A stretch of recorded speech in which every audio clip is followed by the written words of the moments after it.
Bonjour tout le monde, c'est Marianne. L'histoire d'aujourd'hui s'appelle « Une nuée montre la voie ».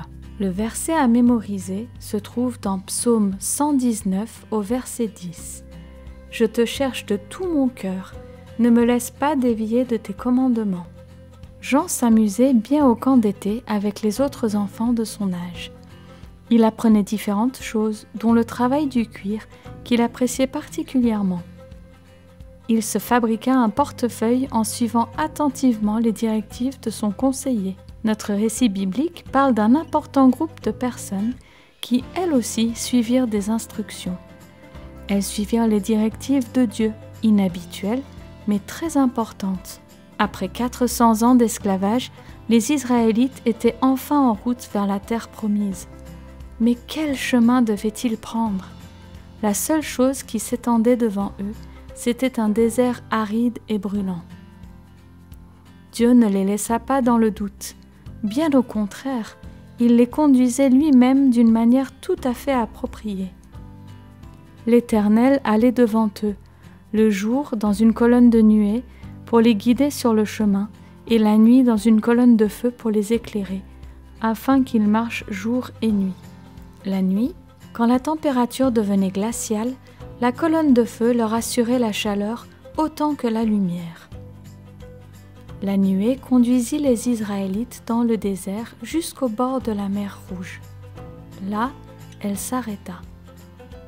Les Égyptiens réalisèrent rapidement qu'avec le départ des Israélites, leur réserve d'esclaves avait aussi disparu. Tout de suite, Pharaon se lança avec son armée à la poursuite des Israélites dans le but de les ramener. Les Israélites virent bientôt un grand nuage de poussière approcher. Depuis leur campement au bord de la mer, ils pouvaient voir les chariots se ruer sur eux. Que pouvaient-ils faire? D'un côté, une montagne bloquait leur route. De l'autre côté, la mer Rouge les empêchait d'avancer. Et l'armée de Pharaon arrivait droit sur eux. Ils étaient piégés et terrifiés.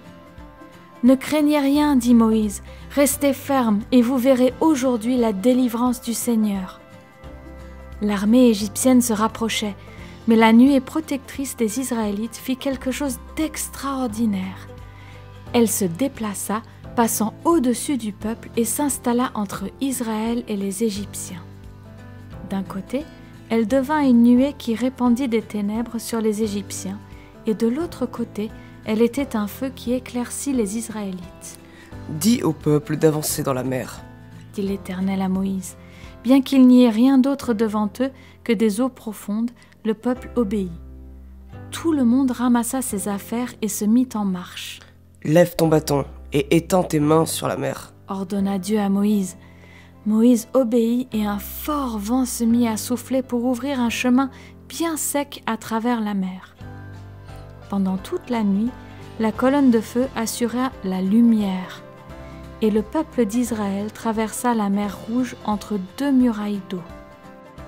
Les Égyptiens suivirent les Israélites dans la mer, mais dès que le dernier Israélite fut en sécurité de l'autre côté, le Seigneur parla de nouveau à Moïse. « Étends à nouveau ton bras sur la mer, afin que les eaux retournent à leur place. » Une fois de plus, Moïse obéit, et l'armée égyptienne fut engloutie dans la mer Rouge quand les flots reprirent leur place.